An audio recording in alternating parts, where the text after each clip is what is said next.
Don't cry, little baby. You have ranks to climb. And that's what today's video is about. What's up, everyone? My name is Strife, and today I want to talk about the effects of toxicity on your teammates, growth mindset versus fixed mindset, and obvious steps you can take to work towards not having a mental breakdown every time something goes wrong in your games.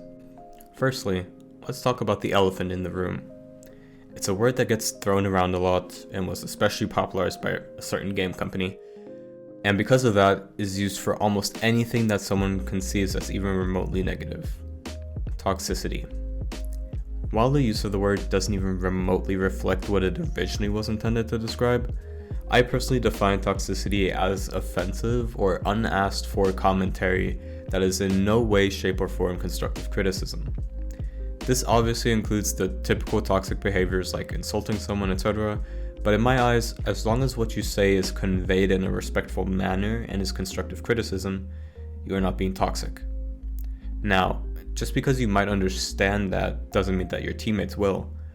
Most people will take any sort of commentary on their play as an insult or attack at their ability to play the game, and will become defensive and, or even worse, will start letting the comment affect their mental, therefore not fully concentrating on playing the game.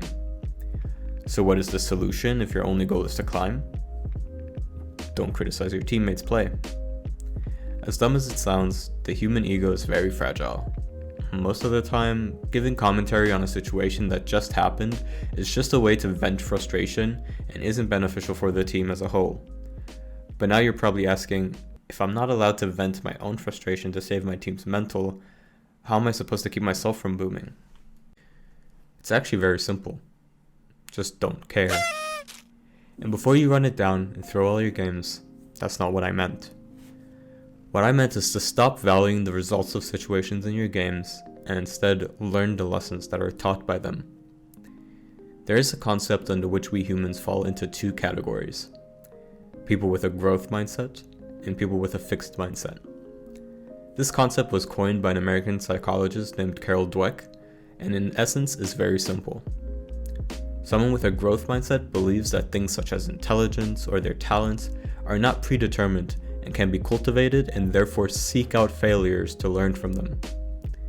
Someone with a fixed mindset instead believes that these things are set in stone and can't be changed, and because of that will refuse to seek out challenge in fear of either failing or realizing that they were not up to the task at hand at the time.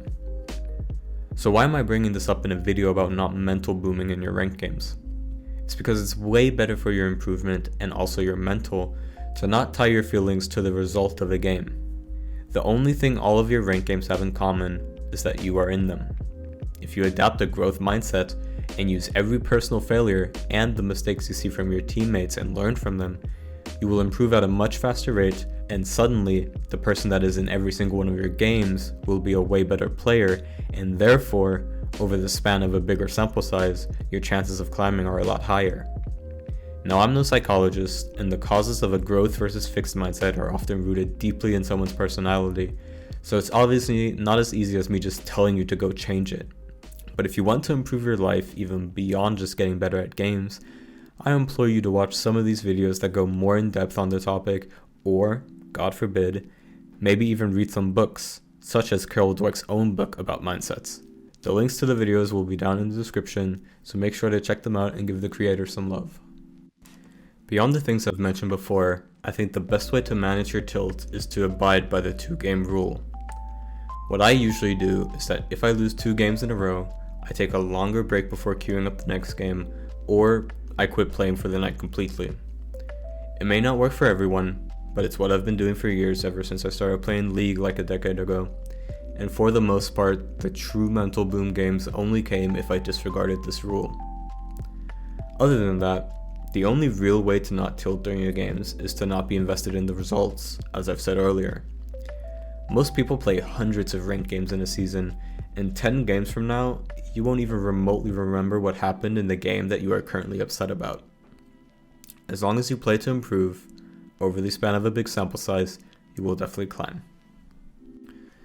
This video is a bit scuffed since I've been sick these last couple of days, but if there's any questions or you would like to suggest the topic of the next video, please feel free to leave a comment down below, and if you enjoy my content, leave a like for the algorithm and subscribe to the channel. With that being said, until next time, peace.